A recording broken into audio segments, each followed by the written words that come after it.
Breakout trade చేసేటప్పుడు మనం ఇక్కడ చూస్తే ట్రెండ్ అనేది అప్ సైడ్ స్టార్ట్ అయింది అండ్ ప్రీవియస్గా రెసిస్టెన్స్ క్రియేట్ అయింది. అక్కడ నుంచి కూడా బ్రేక్అవుట్ అయితే అయింది. ట్రెండ్ కన్ఫర్మేషన్ అయితే అయింది. దాని తర్వాత స్ట్రాంగ్ రిట్రేస్మెంట్ తీసుకుంది. ప్రీవియస్ సపోర్ట్ దగ్గర సపోర్ట్ తీసుకొని అక్కడ నుంచి లాంగ్ కన్సల్టేషన్ తీసుకుంది. ఇక్కడ అబ్జర్వ్ చేస్తే ఆల్మోస్ట్ ఇదే లెవెల్ని 3 టైమ్స్ సపోర్ట్ తీసుకుంది. అక్కడ నుంచి కూడా మనం చూస్తే సేమ్ లెవెల్ దగ్గర మార్కెట్ స్ట్రగుల్ అయింది. సేమ్ లెవెల్ దగ్గర మార్కెట్ స్ట్రగుల్ అయింది. ఫైనల్గా క్యాండిల్ అయితే ఈ యొక్క రెసిస్టెన్స్ లెవెల్ 394 పైన క్లోజ్ అయింది. దీన్ని మనం బ్రేక్అవుట్ అంటాం. బ్రేక్అవుట్ అయిన క్యాండిల్ పైన మనం ఎంట్రీ తీసుకోవచ్చు. ఆ క్యాండిల్ కింద మనం స్టాప్ లాస్ అనేది మెయింటైన్ చేసుకోవచ్చు.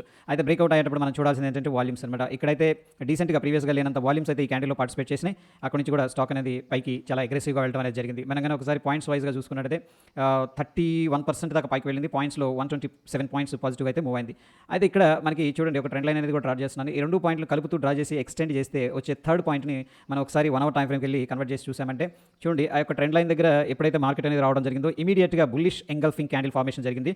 ఇది బయర్స్ యొక్క ఇంట్రెస్ట్ని తెలుపుతూ ఉంది. ఇటువంటి మరిన్ని అప్డేట్స్ కోసం మన ఛానల్ తప్పకుండా సబ్స్క్రైబ్ చేసుకోండి. Stay tune. ధన్యవాదాలు.